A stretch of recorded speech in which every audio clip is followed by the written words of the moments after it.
Hello everyone, I am a Jedi. Now I'm very excited that I get to come on here and read you guys some stories about my galaxy. Now before we start, I want to thank the Newton Warren Public Library District and the Friends of the Library for allowing me to come on here and read you guys some stories. Now, before we start though, I want to show you something. This is what we call a lightsaber. It is a Jedi's weapon. Now you gotta be careful if you have one of these because they can be very dangerous, but because we are on video, I can show you my true lightsaber. Pretty cool, huh? Now, I'm really here to tell you guys some stories about my galaxy, and here is one of them. It's called Star Wars: A New Hope. Now this story isn't about me, but it is about other Jedi like myself. Let's read and I'll show you guys all about it. So, a long time ago in a galaxy far, far away, well, far, far away to you guys, this is where I live. A terrible war rages as the Rebel Alliance struggles to defeat the evil galactic empire led by brave Princess Leia. A small team of rebels has just stolen secret plans for the Empire's ultimate weapon. The Death Star is a space station so powerful it can vaporize planets. But as the rebels try to escape, an Imperial Star Destroyer captures them. This is the Star Destroyer, and this is the rebel base with the plans for the Death Star. And these are the bad guys, so we don't really want them to win. Princess Leia hides the plans in a secret message in a small droid named R2-D2. As R2-D2 and his friend C-3PO flee in an escape pod, a menacing figure cloaked in black invades the rebel ship. It is the evil Imperial Commander Darth Vader. He wants the Death Star plans back. He orders his stormtroopers to capture the princess. R2-D2 and C-3PO land on the desert planet Tatooine. They are captured by tiny scavengers called Jawas. The droids are quickly sold to a farmer and his young nephew, Luke Skywalker. An orphan, Luke dreams of leaving his desert home and traveling into space on exciting adventures. So if you look closely, this is Princess Leia and this is R2-D2, and this is the evil Emperor Commander Darth Vader. And this right here is Luke Skywalker, and he's kind of the main character in this story. And this is also C-3PO alongside R2-D2. As Luke cleans R2-D2, he accidentally unlocks part of Princess Leia's message. "Help me, Obi-Wan Kenobi, you're my only hope." Luke wonders if she means the old hermit Ben Kenobi, who lives far off in the desert. That night, R2-D2 runs away to deliver his message. At dawn, Luke and C-3PO race off in a land speeder to find R2-D2. When they finally reach the little droid, vicious sand people attack. Luckily, a mysterious cloaked man comes to the rescue. It is Ben Kenobi. So that's Luke listening to the message on R2-D2 of Princess Leia, and those are the sand people. They're kind of mean people.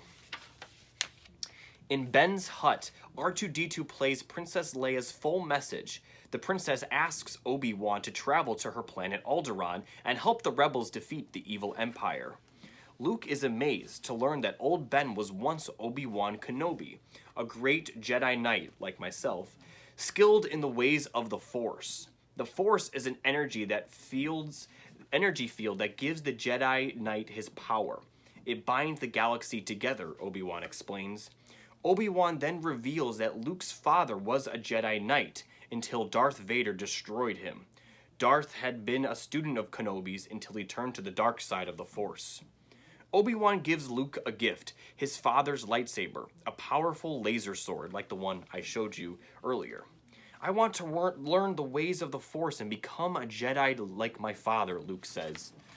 So that's Obi-Wan Kenobi, but this whole time Luke thought his name was Ben Kenobi, but it turns out he was a Jedi Knight, just like Luke's father.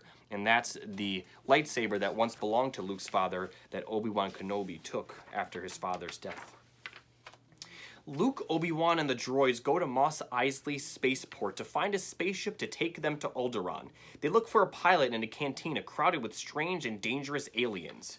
Obi-Wan hires Han Solo and his Wookiee co-pilot Chewbacca. Their ship, the Millennium Falcon, is fast enough to outrun Imperial Star Destroyers. It will be a dangerous trip, but Han needs the money to pay a debt to Jabba the Hutt, a powerful crime lord. So this is Obi-Wan and Luke talking to Han and Chewbacca as they go on their mission to Alderaan. Luke and his friends climb aboard the Millennium Falcon and blast off. Imperial TIE fighters chase them, but Han quickly engages the ship's hyperdrive. Soon, the Falcon is traveling at the speed of light. The heroes race across the galaxy only to discover that Alderaan is gone, destroyed by the Death Star. Suddenly, the giant space station pulls them in with a powerful tractor beam. So this is the Death Star, and as Obi-Wan and Luke were approaching Alderaan, it was already destroyed by the Death Star. Remember how I mentioned that the Death Star can vaporize planets. Trapped on the Death Star, Luke and his friends hide from the Imperial forces. Obi-Wan sets off to deactivate the tractor beam so they can escape. R2-D2 plugs into a computer and makes an incredible discovery. Princess Leia is being held prisoner on the Death Star. Disguised as stormtroopers, Luke and Han handcuff Chewbacca and pretend he is a prisoner. They enter the detention center and take the guards by surprise. Luke quickly finds Princess Leia and opens her cell. "I'm here to rescue you," Luke says, taking off his helmet. So Luke and Han disguise themselves as stormtroopers to try and walk through the Death Star without being interrupted, and they end up finding Princess Leia, who's being captured there. The stormtroopers corner Luke and his friends. Thinking fast, Leia grabs a blaster and blows open a garbage chute. The heroes dive in and land in a giant trash compactor filled with stinky junk and a garbage monster. Crunch! The walls begin to close in, getting closer and closer. Things look grim. Luke uses his communicator to contact C-3PO and R2-D2. At the last second, the droids are able to turn off the compactor and unlock the door. So this is them falling into the trash compactor, and this is C-3PO and R2-D2 being able to stop the compactor from crushing them. After turning off the tractor beam, Obi-Wan confronts his old enemy, Darth Vader. They ignite their lightsabers and the duel begins. As Luke runs to the Millennium Falcon, he sees the battle. Just as Vader strikes down Obi-Wan, the old man vanishes and Luke falls to the floor. "No!" Luke cries. The heroes race aboard the Millennium Falcon and take off. Imperial TIE fighters try to shoot them down, but Han and Luke climb into the Falcon's gun bays and blast the TIE fighters to bits. Soon, the heroes are zooming across the galaxy to deliver the secret Death Star plans to the rebels. So this is Obi-Wan and Darth Vader fighting, and Luke unfortunately saw him as Vader struck down Obi-Wan Kenobi, but instead of falling, he completely disappeared. At their base, the rebels review the Death Star plans and find a weakness. One perfect shot in a small vent could destroy the entire station. Han tells Luke that he doesn't want to help with the mission. Instead, the pilot is returning to Tatooine to pay his debt to Jabba the Hutt. X-Wings attack the Death Star as it approaches and prepare to destroy the rebel base. Waves of screaming TIE fighters defend the station. The rebel pilots fight bravely, but no one makes the perfect shot. Finally, it is Luke's turn. He flies his X-Wing down a narrow trench toward the vent. Suddenly, Darth Vader appears in a TIE fighter. So this is all the rebels reviewing the Death Star plans, and this is Luke traveling and trying to make the perfect shot, and this is Darth Vader following him. Darth Vader is about to destroy Luke's X-Wing when something blasts him. His TIE fighter, it's the Millennium Falcon, zooming to the rescue. "You're all clear, kids," shouts Han. "Now let's blow this thing and go home." As Darth Vader's damaged fighter spirals into space, Luke hears Obi-Wan's voice. "Use the Force." Luke turns off his targeting computer, closes his eyes, and fires. The shot is perfect, and the Death Star explodes. So this is the Death Star exploding, and this is Han Solo, who initially was not going to help, but he came back and saved Luke from Darth Vader, and Luke was able to destroy the Death Star. Luke Skywalker and his friends are heroes. Princess Leia gives them medals, and the rebels cheer. Their fight with Darth Vader and the Empire is far from over, but they know that the Force will always be with them. And that is the end of this story called A New Hope. So I hope you guys really enjoyed that story. Now, I do have time for one more, but after this last story, I do have to go. But I have one more story for you. It's called The Force Awakens. A long time ago in a galaxy far, far away, just like the previous story, and this story actually takes place in the same galaxy, but at different times. 30 years after the fall of the evil empire, which is the story I told you in the first book, an army known as the First Order threatens to take over the galaxy. General Leia Organa, leader of the Resistance, needs help to restore peace, so Leia sends daring X-Wing pilot Poe Dameron and his faithful droid BB-8 on a special mission to find a map that leads to her brother Luke Skywalker, the last of the Jedi. Well, at least the last of the Jedi at this point. So that is Poe Dameron and his droid BB-8 right there. Poe and BB-8 travel to the planet Jakku, where they retrieve the map from Leia's old friend Lor San Tekka. Suddenly, the First Order attacks. Commander Kylo Ren and an army of stormtroopers captures Lor and Poe. Luckily, the pilot hid the map in BB-8 and sent the droid to find help. BB-8 escapes into the desert, but the droid is soon trapped by an angry Tito riding a lugabust. A young scavenger named Rey feels bad for the droid and rescues BB-8. Rey doesn't have a family and BB-8 is clearly lost, so she agrees to let the droid stay with her. So that is Kylo Ren, who's similar to Darth Vader, where he's kind of an evil commander. This is BB-8 and Rey, and Rey was able to take BB-8 in after BB-8 was attacked. Oh, and also this is Poe Dameron getting captured as well. Meanwhile, on board a First Order Star Destroyer, Kylo Ren uses the Force, a powerful energy field, to make Poe reveal that BB-8 has the map. The brave Resistance pilot is about to give up hope when he is rescued by a stormtrooper. FN-2187 doesn't want to fight the First Order anymore and offers to help Poe escape. Poe and the stormtrooper climb into a Special Forces TIE fighter and blast off. "I'm calling you Finn. That all right?" Poe says to FN-2187. Just then, the Star Destroyer fires on the TIE, sending Poe and Finn crashing down to Jakku. So that is FN-2187, but for the rest of the story, we're going to call him Finn. He's the one who saved Poe Dameron from Kylo Ren, as you can see right here. Finn can't find any sign of Poe among the TIE fighter wreckage, so he sets off and soon finds the pilot's droid and Rey at an outpost. Finn tells Rey about Poe and BB-8's special mission for the Resistance. Suddenly, stormtroopers appear and try to capture the trio. Finn, Rey, and BB-8 race aboard an old space freighter and blast off. First Order TIE fighters chase after them. As Finn climbs into the gunner seat, Rey pilots the freighter through an old Star Destroyer wreck. Zoom. The heroes escape into space. So they thought it was an old freighter, but it was actually the Millennium Falcon that was in our first story. So this is Finn and Rey with BB-8 as they try to escape all the stormtroopers. Unfortunately, the freighter is damaged during the wild chase. Rey makes repairs while Finn asks BB-8 to reveal the location of the secret Resistance base. Suddenly, the freighter is caught in a tractor beam and sucked into the cargo bay of a massive ship. Rey, Finn, and BB-8 hide under a grating, but they are quickly discovered by a tall man and a Wookiee. It is Han Solo and his co-pilot Chewbacca, heroes of the Rebel Alliance that helped defeat the evil Empire years ago. They were the characters that I mentioned in the first story. "Chewie, we're home," Han says to his furry friend. They are thrilled to finally have their stolen ship, the Millennium Falcon, back again.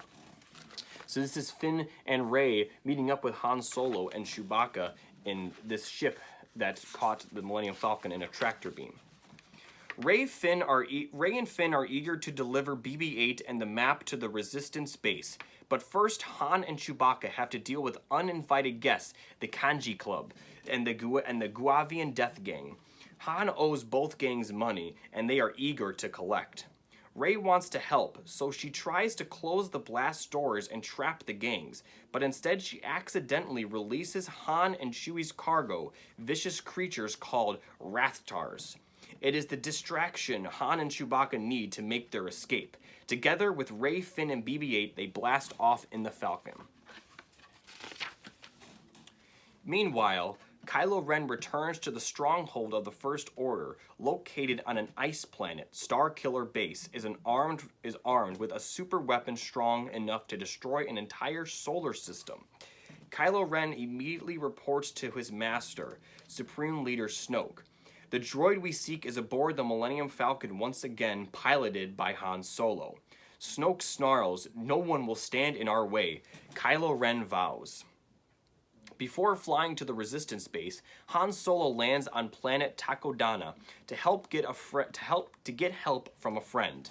Maz is a wise old alien who lives in Grand Castle. Maz tries to give Rey a special gift, Luke Skywalker's old lightsaber, a powerful laser sword. But when the young scavenger touches it, she has a vision of pain and suffering and runs off. So Maz asks Finn to take the lightsaber and keep it for Rey. So that's Kylo Ren talking to the leader Snoke, and that is Starkiller Base, which is similar to the Death Star. And this is their friend Maz, who gives the lightsaber to Rey, but Rey doesn't take it, so she gives it to Finn. A spy in Maz's castle alerts Kylo Ren, and soon First Order stormtroopers attack. Rey puts up a brave fight, but is captured by Kylo Ren and taken aboard his transport. Han and Chewie fire their blasters at approaching stormtroopers. Finn ignites the lightsaber and joins the battle. Suddenly, a squadron of Resistance X-Wing fighters led by Poe Dameron zooms in and saves the day. Kylo Ren and his troops retreat to Starkiller Base with Rey. So that's Finn fighting with the lightsaber against a stormtrooper, and that's Chewie and Han fighting the stormtroopers with their blasters. Back at the Resistance base, General Leia Organa and her team come up with a plan to destroy the Starkiller Base and rescue Rey. Han, Chewbacca, and Finn fly the Falcon to the First Order base and sneak inside. The trio quickly disable the Starkiller's shields, but as they try to find Rey's prison cell, they discover she has already escaped on her own. Reunited, the heroes begin placing explosive charges in the Starkiller's cooling system. Suddenly, a dark figure appears. Kylo Ren removes his helmet and reveals that he is really Han and Leia's son, Ben Solo. Han begs Ben to leave the First Order and come home with him, but Kylo Ren has been turned to evil by Supreme Leader Snoke. The villain ignites his red lightsaber and sends his father tumbling down a deep pit. Chewbacca fires his bowcaster, injuring Kylo Ren, and gives the heroes a chance to escape. As Rey and Finn race across the frozen planet toward the Falcon, Kylo Ren catches up with them. The villain knocks Rey unconscious, but Finn wields Luke Skywalker's lightsaber to protect his friend. Unfortunately, the former stormtrooper is no match for Kylo Ren and is quickly defeated. But before Kylo Ren can deliver the final blow, Rey awakens and uses the Force to levitate the blue lightsaber right into her hand. With the Force as her ally, the young scavenger reveals herself to be a powerful warrior. The lightsaber battle comes to a sudden end when explosives create a deep crater between Rey and Kylo Ren. So this is Finn fighting Kylo Ren, and although Kylo Ren was able to defeat him, Rey was able to use the Force and pick up the lightsaber to battle Kylo Ren herself. Chewbacca flies in on the Millennium Falcon and helps Rey carry the injured Finn on board. The heroes blast off, just as Poe Dameron and his X-Wing squadron fire their torpedoes at the Starkiller Base. The First Order's superweapon is destroyed. Back at the Resistance base, BB-8 projects the star map to Luke Skywalker's location. Unfortunately, a crucial part is missing. Luke Skywalker's old astromech droid R2-D2 suddenly reactivates and reveals the final piece of the map. So this is Starkiller Base being destroyed, and this is BB-8 along with R2-D2 projecting the map to Luke Skywalker. Rey and Chewbacca blast off in the Millennium Falcon and follow the map to a beautiful planet covered by blue water and green islands. They land on a mountain. Rey climbs a stone staircase and meets a hooded figure. The figure lowers his hood, revealing the face of Luke Skywalker. Rey hands the Jedi Master his old lightsaber. There has been an awakening in the Force, and young Rey knows that she has an exciting future ahead of her. So this is Rey along with Luke Skywalker in this mountain planet where they finally were able to find him and give him his lightsaber once and for all. So that's all the stories I have to read to you today, but I'm so glad I was able to come here and read some stories for you. Unfortunately, we can't be in person right now during these times, but maybe in some time I'll be able to visit you and I can show you my lightsaber. Although I probably shouldn't bring the real lightsaber, I might have to bring a prototype. But thank you so much for letting me tell you these stories, and as always, may the Force be with you.